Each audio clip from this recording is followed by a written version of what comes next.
Abra sua Bíblia, por gentileza. Quero compartilhar uma palavra ao seu coração. Na carta do apóstolo Paulo aos Romanos, capítulo 12, versos 1 e 2. Romanos, capítulo 12, versos 1 e 2.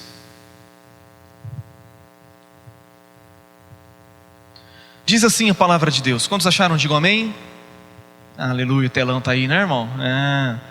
Aleluia. Diz assim: rogo-vos, pois, irmãos, pelas misericórdias de Deus, que apresenteis o vosso corpo por sacrifício vivo, santo e agradável a Deus, que é o vosso culto racional. E não vos conformeis com este século, mas transformai-vos pela renovação da vossa mente, para que experimenteis qual seja a boa, agradável e perfeita vontade de Deus. Até aí. Queridos, esse texto nos revela a respeito da vontade de Deus. Esse texto nos fala de como nós podemos experimentar a boa, agradável e perfeita vontade de Deus. Você sabia que a vontade de Deus para a sua vida é boa, é agradável e é perfeita? A vontade de Deus é o melhor para mim, é o melhor para você. E Paulo neste texto está nos mostrando a respeito desta natureza, da natureza da vontade de Deus. Um Deus que tem sempre o melhor para mim e para você. A Bíblia nos ensina que nós devemos procurar compreender qual é a vontade de Deus. Eu gosto de uma passagem que Paulo está escrevendo para a igreja de Colossos, para os irmãos colossenses, e ele diz no capítulo 1, no verso de número 9: por esta razão também nós, desde o dia em que o ouvimos, não cessamos de orar por vós e de pedir que transbordeis de pleno conhecimento da sua vontade em toda sabedoria e entendimento espiritual. Paulo está nos ensinando que devemos orar para que possamos transbordar de pleno conhecimento da vontade de Deus em toda sabedoria e entendimento espiritual. O próprio Senhor Jesus, ensinando-nos a respeito da oração, de como nós devemos orar, Ele mesmo disse que nós devemos orar da seguinte maneira: Pai, santificado seja o teu nome, venha o teu reino, faça-se a tua vontade na terra, como a tua vontade é feita nos céus. Isso significa que existe um querer, existe uma vontade de Deus para nós.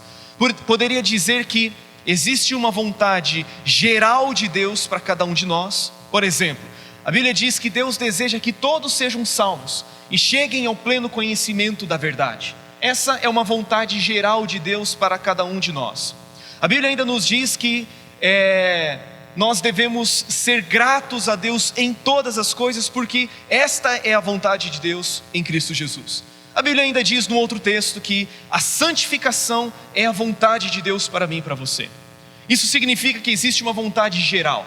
E como eu tenho dito nos últimos 2 cultos especialmente, eu creio que a principal vontade de Deus para mim e para você é que nós sejamos semelhantes ao seu Filho Jesus. Conforme está escrito em Efésios 4:13, até que todos alcancemos a unidade da fé, do pleno conhecimento de Deus, a estatura de varão perfeito, a medida da plenitude de Cristo. Ou seja, está falando de uma perfeita maturidade para a qual Deus tem preparado para mim e para você. A Bíblia ainda nos diz em Romanos 8:29 que Deus nos predestinou para sermos conformes à imagem do seu Filho, a fim de que ele seja o primogênito, seja o primeiro entre muitos irmãos. E existe ainda a vontade de Deus específica para cada um de nós, a vontade que é revelada a cada um de nós. E isso está relacionado a quê? Está relacionado à nossa vocação, está relacionado ao chamado, está relacionado a aquilo que Deus deseja fazer especificamente na minha e na sua vida. Mas hoje eu quero falar a respeito desta vontade de Deus, a vontade boa, agradável e perfeita, esta vontade que é para mim e para você, esta vontade que é para todos nós. O tema da minha mensagem nesta noite é experimentando a vontade de Deus. Este texto sagrado, versículo de número 1 e versículo de número 2, Paulo está nos mostrando como nós podemos alcançar, experimentar esta vontade, como nós podemos fazer com que esta vontade se cumpra na nossa vida. E a primeira coisa que eu quero destacar com você, o primeiro ponto da minha mensagem é que nós devemos nos apresentar a Deus. Primeira coisa para que você e eu experimentemos a vontade de Deus é que nós precisamos primeiramente nos apresentar a Ele. O verso número 1 diz: rogo-vos, pois, irmãos, pelas misericórdias de Deus, que apresenteis o vosso corpo como sacrifício vivo, santo e agradável a Deus, que é o culto racional. Conforme ministramos também na semana passada, Deus está edificando uma casa espiritual, a fim de sermos um sacerdócio santo e oferecermos a Deus sacrifícios espirituais por intermédio de Jesus Cristo. Sacrifícios espirituais agradáveis a Deus por intermédio de Jesus Cristo. E esse texto também foi citado na semana passada, e nós devemos apresentar o nosso corpo, devemos apresentar a nossa vida como um sacrifício vivo, santo e agradável a Deus. No Antigo Testamento, conforme nós falamos, eu estou trazendo à sua memória aquilo que ministramos na semana passada, mas no Antigo Testamento as pessoas subiam até o templo de Salomão, mas hoje na Nova Aliança, no Novo Testamento, nós somos este edifício que Deus está edificando, nós somos esta casa que Deus habita, a casa que Deus fez com que o seu Espírito Santo pudesse habitar, e nós estamos sendo também trabalhados para sermos o que? Um sacerdócio santo. Pessoas que cultuam Deus, pessoas que oferecem sacrifícios espirituais agradáveis a Deus, sempre por intermédio de Jesus Cristo. E a primeira forma para nós experimentarmos esta vontade é apresentando a nossa própria vida. A Bíblia nos diz no Salmo 51, nos versos 16 e 17, Davi diz assim: pois não te comprazes em sacrifícios, do contrário eu te os daria, e não te agradas de holocaustos. Sacrifícios agradáveis a Deus são o espírito quebrantado, coração compungido e contrito, não o desprezarás, ó Deus. A Bíblia está dizendo que o tipo de sacrifício que Deus se agrada é um coração quebrantado, é um coração contrito, porque para esse tipo de sacrifício não existe resistência da parte de Deus. Davi, conforme eu disse no domingo passado, mês passado, estou ficando doido. No domingo passado, Davi viveu 1000 anos antes de Cristo. E 1000 anos antes de Cristo, ele entendeu que tipo de sacrifício agradava o coração de Deus. E ele está dizendo: Deus, o Senhor não se agrada de sacrifícios, o Senhor não se agrada de holocaustos, mas o Senhor se agrada de um coração quebrantado. Irmãos, desculpa, travou a garganta aqui. Deus se agrada de um coração quebrantado e de um coração contrito. É desse tipo de sacrifício que Deus se agrada. E Paulo ainda no versículo 1, ele vai nos mostrar as características desse sacrifício. Nós devemos oferecer o nosso corpo como um sacrifício vivo, um sacrifício agradável e um sacrifício santo a Deus. Por que sacrifício vivo? Sacrifício vivo porque nós estávamos mortos em nossos delitos e pecados. Nós estávamos totalmente afastados de Deus. Antes nós estávamos mortos para Deus e nós vivíamos única e exclusivamente para o pecado. Mas agora nós estamos mortos para o pecado e nós estamos vivos para Deus. Por isso nós devemos apresentar os membros do nosso corpo, devemos apresentar a nossa vida como instrumentos de justiça. Devemos apresentar o nosso corpo como um sacrifício vivo para este Deus que nos vivificou quando nós estávamos mortos em nossos delitos e em nossos pecados. O texto ainda diz que o tipo de sacrifício que agrada a Deus é um sacrifício santo. Santo no sentido de sermos total e exclusivamente pertencentes a Deus. Deus tem exclusividade na nossa vida. Deus não nos divide com mais ninguém. A Bíblia diz que nós somos propriedade exclusiva de Deus. Jesus se entregou por nós para quê? Para nos remir de toda a iniquidade e purificar para si mesmo um povo exclusivamente seu, zeloso de boas obras. Nós somos um sacrifício vivo, mas nós também somos um sacrifício santo. Por quê? Porque a nossa vida é exclusiva, tem como exclusividade viver para a glória de Deus. Esse sacrifício ainda é agradável, por quê? Porque ele é oferecido através de Jesus Cristo. sacrifícios espirituais agradáveis a Deus por intermédio de Jesus Cristo. Todo sacrifício que oferecemos é agradável diante de Deus, porque é oferecido por intermédio de Jesus Cristo. Se existem sacrifícios agradáveis, significa que existem sacrifícios que também não agradam a Deus. A Bíblia nos diz, por exemplo, lá no livro de Gênesis, no capítulo 4, que Deus se agradou de Abel e de sua oferta, ao passo que não se agradou de Caim e também de sua oferta. Deus aceitou a oferta de Abel, por quê? Porque primeiramente ele havia se agradado de Abel. Deus rejeitou a oferta de Caim, porque antes ele havia se desagradado do próprio Caim. As ofertas que nós oferecemos, o sacrifício que oferecemos a Deus, a vida que oferecemos a Deus, é agradável a Ele, por quê? Porque nós estamos fazendo isso por intermédio de Jesus Cristo. Tudo que fazemos por intermédio de Jesus, para a glória de Jesus, tendo Jesus como centro, isso agrada o coração de Deus. Você se lembra daquela ocasião em que Jesus está descendo as águas do batismo, e quando ele sai, ele ouve uma voz dizendo: este é o meu filho amado, em quem eu tenho prazer, em quem eu me agrado. Significa que tudo o que nós fazemos através do Filho de Deus, isso também é agradável a Deus. Então, a primeira forma que nós entendemos pela palavra de Deus, para podermos experimentar a vontade de Deus, é apresentando a nossa vida. Querido, a sua vida é um instrumento de culto, é um instrumento de adoração ao Senhor. A nossa adoração a Deus já não está mais limitada a um local físico, a um templo. A mulher samaritana disse para Jesus: Senhor, uns dizem que é aqui que se deve adorar, outros dizem que é em Jerusalém que se deve adorar. E Jesus disse para ela: olha, vem a hora, e já chegou a hora, em que os verdadeiros adoradores adorarão ao Pai em espírito e em verdade. Significa que é a nossa vida que agrada a Deus. Uau, eu vou repetir isso para você. O sacrifício que mais agrada o coração de Deus é o sacrifício da sua vida. O que Deus mais tem prazer é na nossa vida. O que Deus mais tem prazer é em você. Da mesma forma que Ele disse a respeito de Jesus: este é o meu filho amado, em quem eu me comprazo. Deus tem prazer em você.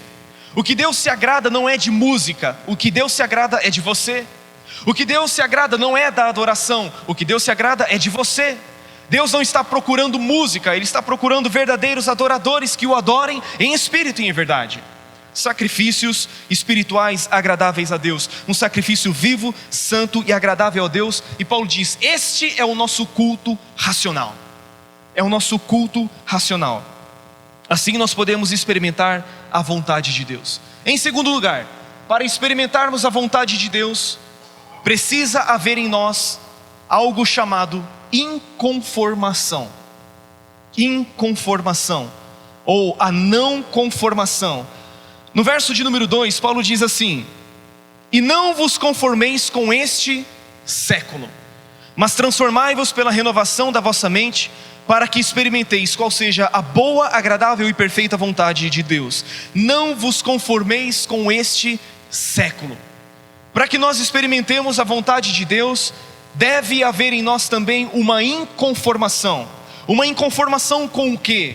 Paulo está dizendo: e não vos conformeis com este século. Não vos conformeis com este mundo. Não vos conformeis com o presente século.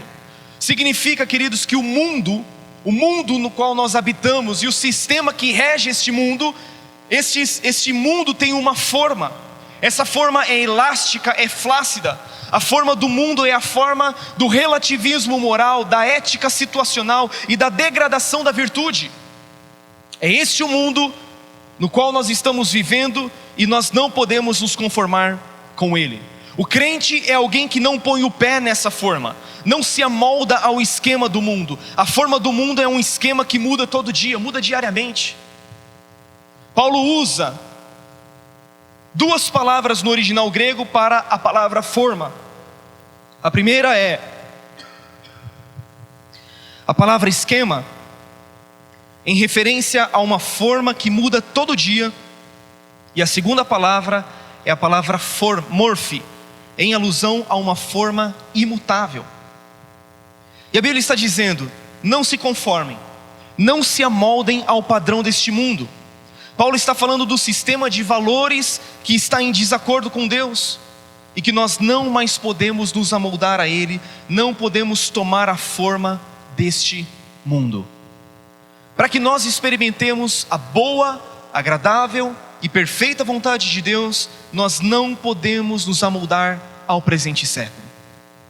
Não podemos nos amoldar a esta sociedade cujos valores são totalmente deturpados, corrompidos e que nos afastam desta boa, agradável e perfeita vontade de Deus.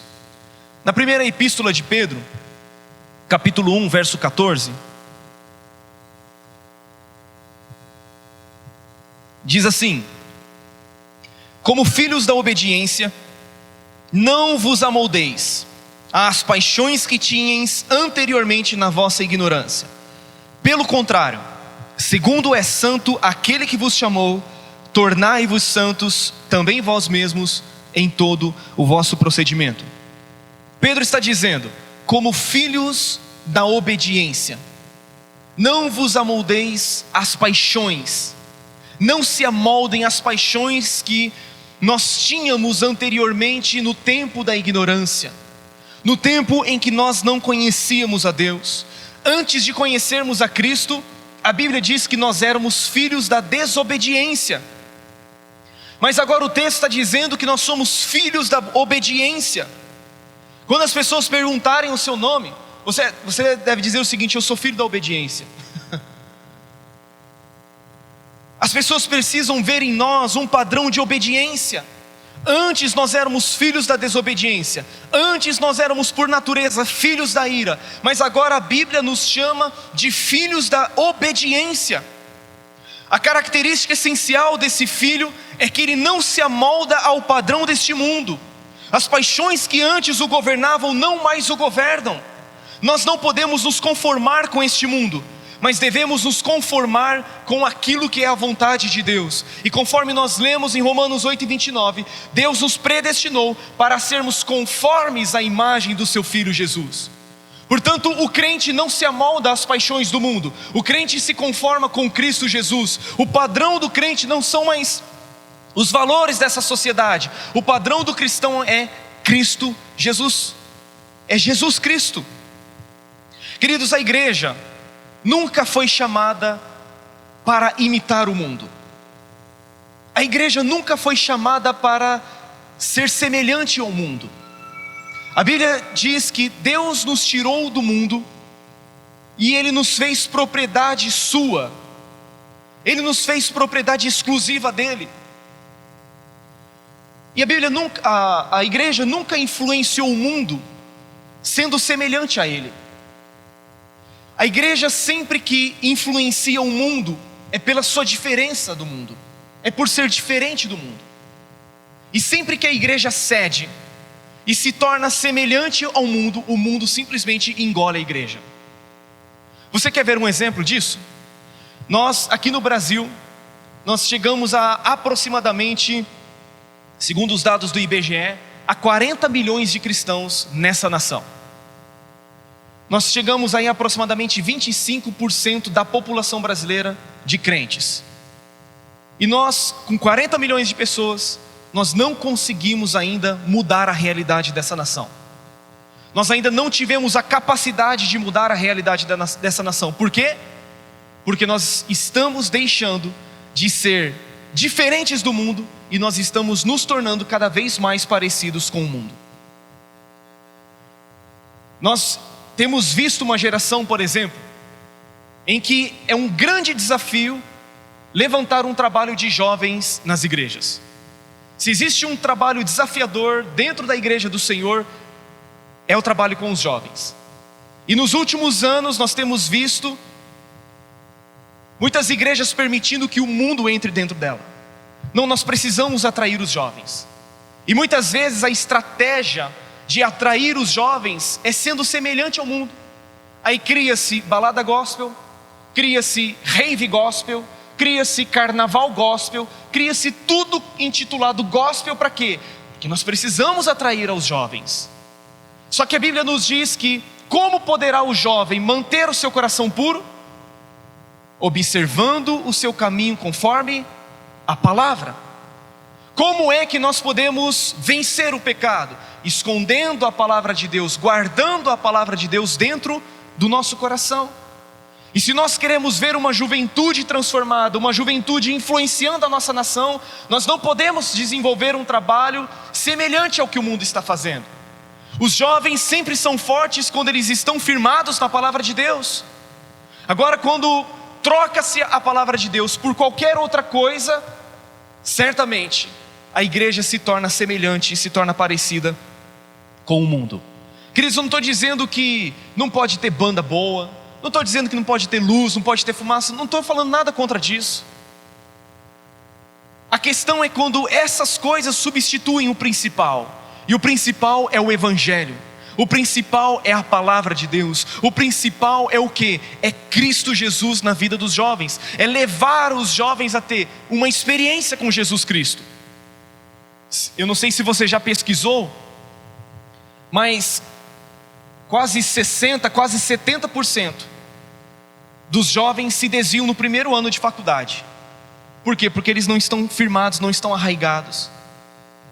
Aí entra na faculdade, pega professor petista, pega professor esquerdista, que quer inculcar na mente do jovem a respeito do ateísmo, a respeito de que religião é o ópio do povo. Pronto. É necessário um ano apenas. Querido, eu não estou falando coisa da minha cabeça. Eu estou falando coisa baseada em pesquisa, baseada em institutos de pesquisa que estão tendo essa constatação, essa confirmação. E o que nós precisamos, na verdade, não é ser semelhante ao mundo, mas é ser diferente do mundo. Você pode dizer amém por isso? Então, a segunda coisa que nós precisamos para experimentarmos a vontade de Deus é que nós precisamos não nos conformar com este século. Eu vou te dar um outro exemplo. Eu respeito muito, por exemplo, os profissionais da psicologia. Só que aí de uns anos para cá, eles chegaram com a seguinte teoria: olha, você não pode corrigir o seu filho, você não pode disciplinar o seu filho, você não pode dar umas palmadinhas no seu filho. Por quê? Porque ele vai ficar traumatizado. Só que a palavra de Deus nos diz que nós devemos corrigir as crianças. E se você assim o fizer, você livrará a sua criança da morte. Você livrará a sua criança, sabe do quê? Do inferno. É a palavra de Deus que está dizendo isso. Que o pai que poupa a criança da correção, lá na frente essa criança vai envergonhar tanto o pai como também a mãe. Se nós lermos o livro de Provérbios, nós vamos ver que a psicologia é totalmente contrária à palavra de Deus. E muitas vezes nós estamos nos amoldando à psicologia, estamos nos amoldando ao mundo e estamos deixando a palavra de Deus de fora da nossa vida. Estamos tomando a forma do mundo, ao invés de tomarmos a forma que é Cristo. A terceira e última coisa que nós precisamos para experimentarmos a vontade de Deus é a transformação. Paulo diz no verso de número 2: e não vos conformeis com este século, mas transformai-vos pela renovação da vossa mente. Conforme eu disse, Paulo usa duas palavras para a palavra forma. A primeira é esquema, em referência a uma forma que muda todo dia, que significa uma aparência exterior. A segunda palavra é a palavra morfe, em alusão a uma forma imutável e significa essência interior.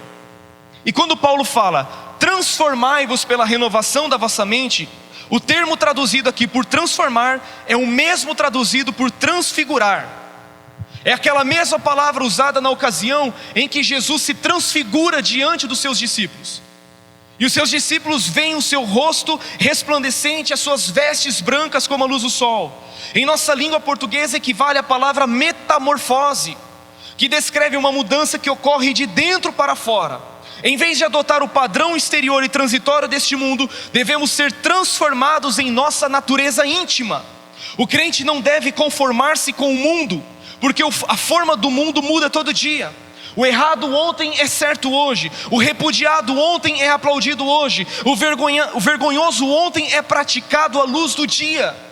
Nós, porém, seguimos um modelo absoluto, que jamais fica obsoleto. Esse modelo é Jesus Cristo, o Filho de Deus. Nós não nos amoldamos ao padrão deste mundo, mas nós nos conformamos a Jesus, que é o príncipe da paz, a imagem do Deus invisível. Nós precisamos dia após dia experimentar essa transformação. E essa transformação acontece de dentro para fora. Essa metamorfose, esse processo de mudança. Querido, se nós tivermos realmente uma experiência com Jesus, se nós realmente cremos no Evangelho, se nós realmente cremos na Palavra de Deus, é natural que a transformação aconteça diariamente na nossa vida. E assim nós vamos experimentar a boa, agradável e perfeita vontade de Deus. É somente mediante uma transformação contínua para experimentarmos essa vontade. Somente mediante uma transformação é que nós podemos experimentar a vontade de Deus para o nosso casamento. É somente mediante uma transformação completa que nós podemos experimentar a vontade de Deus para determinadas áreas da nossa vida. É somente mediante um processo de metamorfose, onde o nosso interior vai sendo moldado, onde a nossa vida vai sendo moldada. O apóstolo Paulo diz em 2 Coríntios capítulo 3, verso 18: E todos nós, com o rosto desvendado, contemplando como por espelho a glória do Senhor, somos transformados de glória em glória na sua própria imagem, como pelo Senhor o Espírito. Essa transformação é uma transformação gradativa.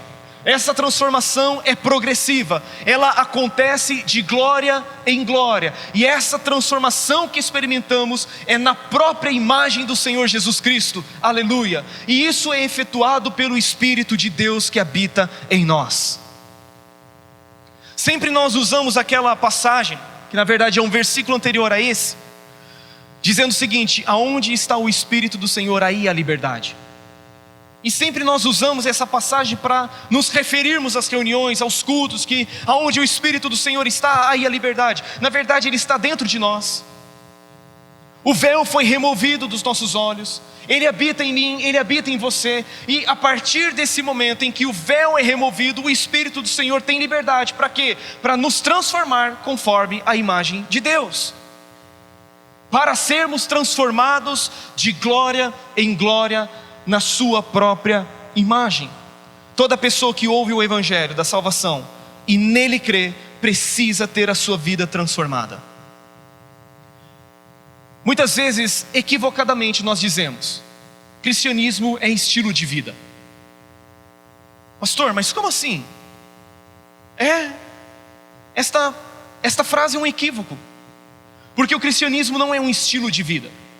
O cristianismo é novidade de vida. Não é você adaptar o cristianismo à sua vida, é você adaptar a sua vida ao cristianismo. Não é você pegar o Evangelho e você amoldar o Evangelho àquilo que você quer.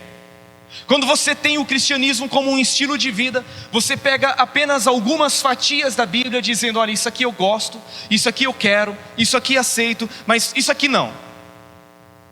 E quando o cristianismo é uma novidade de vida, a Bíblia diz que aquele que está em Cristo, nova criatura é. As coisas velhas se passaram e tudo se fez novo. Não tem como nós pegarmos um pedaço de pano velho e remendarmos a um pano novo. Não tem como nós pegarmos a roupa velha, querido, uma roupa rasgada, que é uma referência ao velho homem, e a gente pegar um pedaço de remendo novo, de pano novo, e colocar nesse pedaço de veste. Por isso o cristianismo não é um estilo de vida, o cristianismo é novidade de vida. Cristianismo, querido, não é mudança de religião. Cristianismo é mudança de natureza. Eu era pecador e agora eu sou santificado em Cristo Jesus. O que é nascido da carne é carne, e o que é nascido do Espírito é Espírito. O que nós precisamos é de uma transformação, para nós podermos experimentar a boa, agradável e perfeita vontade de Deus. Paulo agora nos dá a chave de como nós podemos experimentar essa renovação. Ele diz: mas transformai-vos pela renovação da vossa mente. Para nós experimentarmos essa transformação, precisamos primeiramente de mudança de mente, mudança de pensamento. Nós somos transformados à medida que temos o nosso entendimento, a nossa mentalidade renovada. A transformação é fruto de uma mente renovada. A transformação é fruto de uma maneira de pensar transformada. Para que essa transformação aconteça, nós precisamos mudar a nossa forma de pensar. Precisamos mudar a nossa forma de enxergar as coisas. João Batista, ele pregava dizendo o seguinte: arrependei-vos, porque está próximo o reino dos céus. Mateus capítulo 3, versículo 2 está escrito isso: arrependei-vos, porque está próximo o reino dos céus.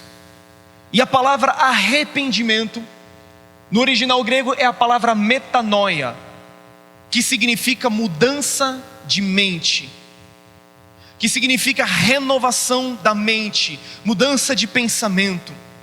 É mudança de pensamento, é mudança de comportamento, é mudança de vontade. A Bíblia diz que o homem interior tem prazer na lei de Deus, e é a lei de Deus que precisa moldar o nosso pensamento. Em Efésios 4:22, Paulo diz assim, no sentido de que, quanto ao trato passado, vos despojeis do velho homem, que se corrompe segundo as concupiscências do engano, e ele diz, e vos renoveis no espírito do vosso entendimento, e vos revistais do novo homem, criado segundo Deus, em justiça e santidade procedentes da verdade. A Bíblia está dizendo que nós precisamos nos despojar do velho homem. Assim como uma roupa velha, ela precisa ser tirada de lado. E agora nós precisamos ser renovados no espírito do nosso entendimento. Precisamos ser renovados na nossa forma de pensar. Agora uma pergunta: por que nós temos que mudar a nossa forma de pensar? Alguém arrisca? Pode falar. Por que nós devemos mudar a nossa forma de pensar?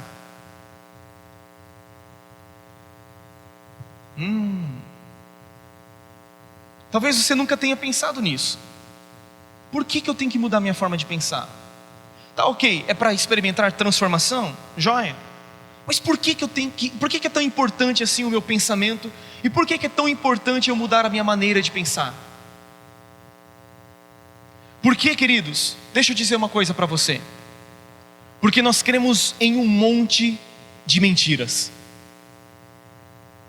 Nós crescemos, nós nascemos, nós crescemos, e o nosso pensamento vai sendo moldado pela cultura que nos cerca, pela sociedade na qual estamos inseridos, e muitas dessas formas de pensar são contrárias à palavra de Deus.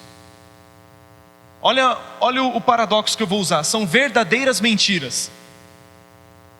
Muitas coisas nas quais eu e você acreditamos são mentiras. E quando é que nós descobrimos que essas coisas são mentiras? Quando nós chegamos ao conhecimento da verdade. Por isso que a Bíblia diz que Deus deseja que todos sejam salvos e cheguem ao pleno conhecimento da verdade. A vontade de Deus não é apenas que você seja salvo. A vontade de Deus é que você seja salvo e chegue ao pleno conhecimento da verdade. Deus deseja revelar a verdade ao seu coração, para que você não seja mais moldado por pensamentos contrários à palavra de Deus, para que você não seja moldado por pensamentos que são mentiras. Então, Jesus do céu, hein? Para lá, Satanás. Queridos, preste atenção. Sabe quando que nós vemos a força de uma cultura? Nós vemos a força de uma cultura quando tentamos mudá-la. E cultura é o quê? É todo aquele complexo que inclui o conhecimento, as crenças, a arte, a moral, a lei, os costumes e todos os outros hábitos e capacidades adquiridos pelo homem, não somente em família, como também por fazer parte de uma sociedade da qual é membro. E nós vemos a dificuldade de mudar uma cultura, ou vemos a força de uma cultura quando tentamos mudar essa cultura. E nós precisamos ter a nossa mente liberta, porque nós acreditamos num monte de mentiras. Por exemplo, você crê que a palavra de Deus é a verdade? Amém? Você crê no que Jesus disse: conhecereis a verdade e a verdade vos libertará? Mas se a verdade não é verdade para você, ela de nada serve. A verdade precisa ser verdade absoluta para mim. Eu preciso permitir que a palavra de Deus molde a minha forma de pensar. Eu preciso permitir que a palavra de Deus seja internalizada dentro de mim e que ela conduza os meus pensamentos. Queridos, deixa eu dizer uma coisa para você: uma mente bíblica não é uma mente que sabe todos os versículos, todos os capítulos, sabe tudo da Bíblia. Uma mente bíblica é uma mente que pensa em conformidade com a palavra de Deus. Falou a respeito de casamento, o pensamento é bíblico. Falou a respeito de profissão, o pensamento é bíblico. Falou a respeito de trabalho, o pensamento é bíblico. Falou a respeito de sexo, o pensamento é bíblico. E nós temos sido moldados por uma sociedade e nós, estamos afrouxando diante dela. Há um tempo atrás, os pais tinham zelo para que a sua filha se casasse virgem. Hoje em dia o sexo antes do casamento, meu irmão, é normal. O pai até coloca um preservativo dentro da bolsa da filha, né? Filha, para você poder se preservar. Esses dias eu li um livro de um procurador, eu não lembro se é um procurador, chamado Guilherme Shelby. O tema do livro é o seguinte: família educa, escola ensina. E ele fala que há uns anos atrás, falava-se sobre a prevenção da gravidez para meninas de 14 anos. Hoje, se for fazer uma palestra dessa, falar sobre prevenção da gravidez aos 14 anos, é perigoso as pessoas darem risada da cara de quem está palestrando. Por quê? Porque hoje é 11, 12, 13 anos. Não é verdade, pastor? Lá na sua escola lá? Carol, Rita. Moldar o pensamento de acordo com a palavra de Deus. Ter a renovação do nosso entendimento. Sexo antes do casamento, fora do casamento, continua sendo pecado. Hoje as pessoas, a respeito do divórcio, já viu o índice de divórcio? Como cresce o índice de divórcio? Divorciou porque não deu certo. Divorciou porque não deu certo. Qualquer motivo é motivo para se separar. Aí daqui a pouco a pessoa arruma outro. Aí fala, não, eu vou me casar, mas será que essa pessoa tem direito, pela palavra de Deus, de se casar novamente? Mas como assim, pastor? Você acha que é qualquer motivo que a pessoa pode se divorciar e se casar de novo? Não é. Se ela se divorciar, não sendo por relações sexuais ilícitas, e constituir um novo matrimônio, essa pessoa é adúltera. É isso que a palavra de Deus diz. Mas aí nós chegamos com o seguinte discurso: mas a pessoa tem direito de ser feliz. Eu sei que ela tem o direito de ser feliz, mas ela não tem direito de ir para o inferno. Por que nós exigimos, por exemplo, dos nossos jovens a castidade, a pureza sexual, e uma pessoa que não está possibilitada de contrair um novo casamento, por que ela não pode se abster do sexo igual um jovem?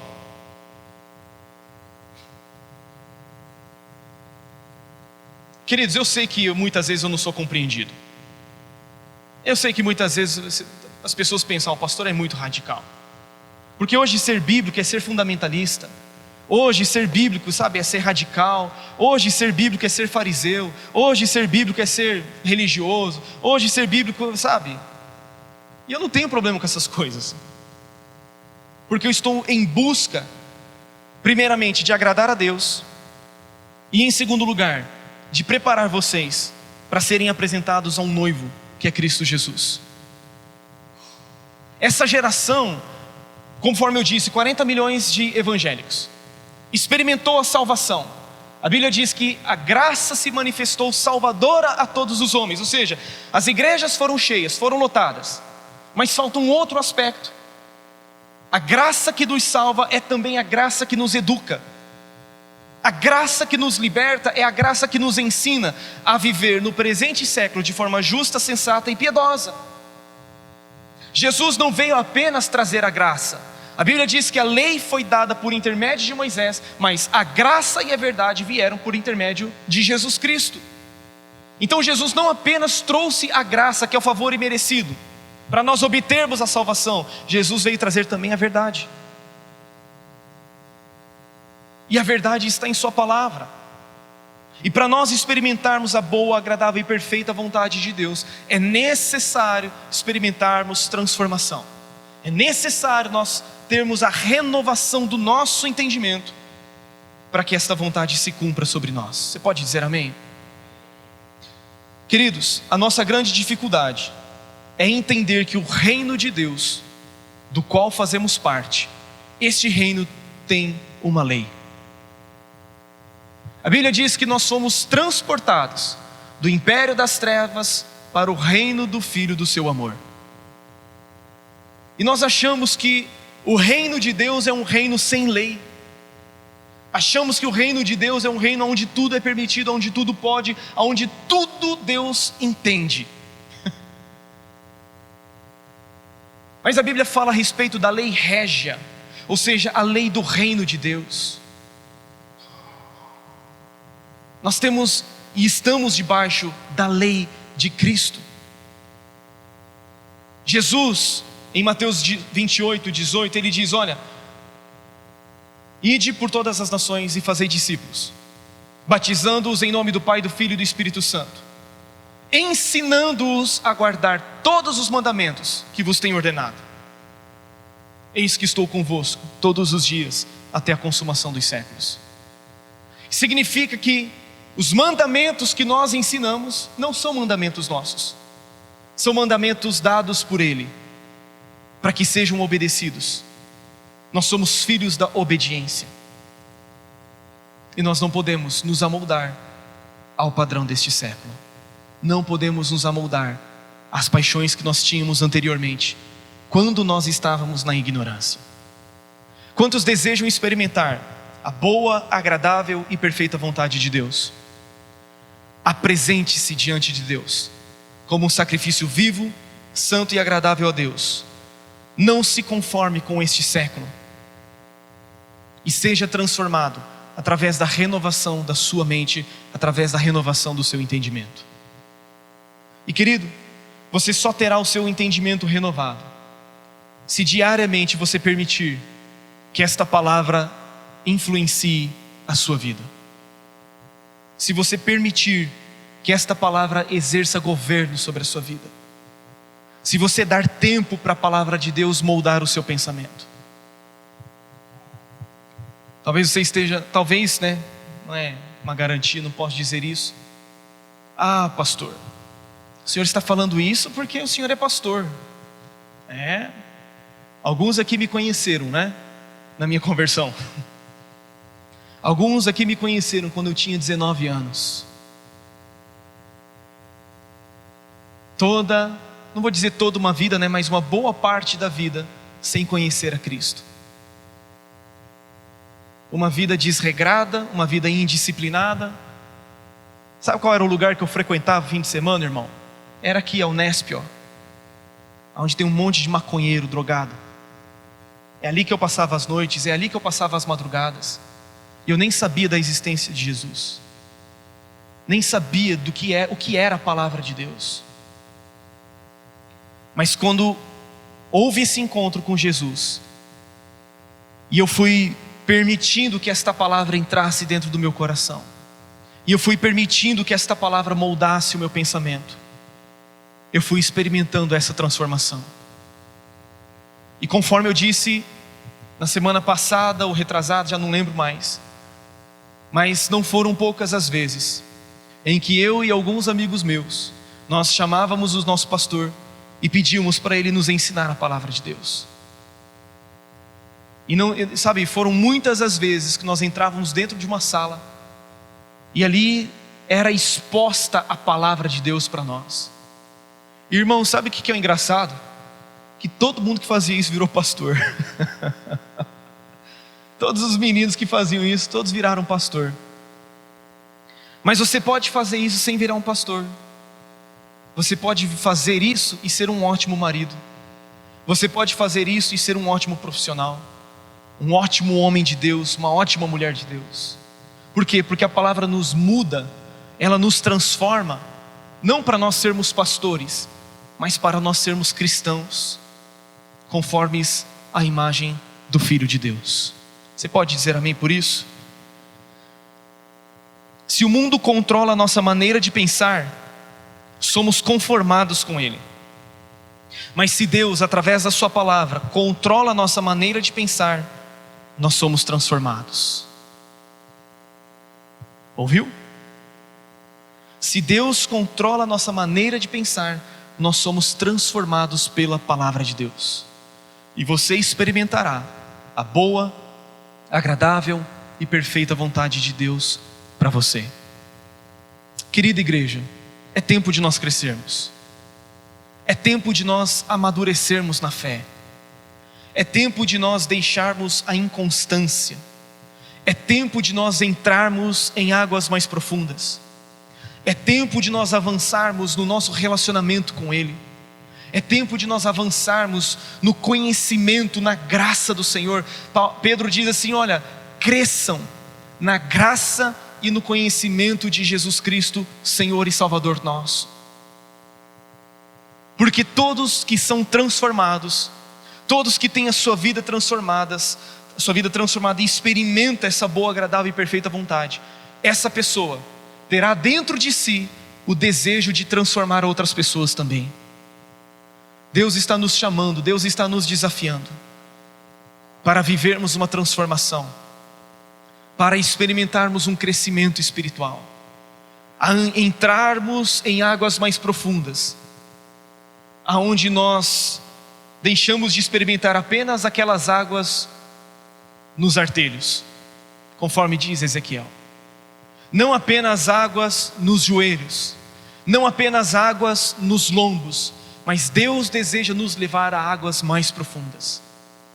Sabe, nós precisamos desenvolver um relacionamento com Deus, desenvolver um relacionamento com o Espírito Santo, para que Ele produza em nós essa renovação, essa transformação contínua, até que nós alcancemos a unidade da fé, do pleno conhecimento de Deus e a perfeita maturidade.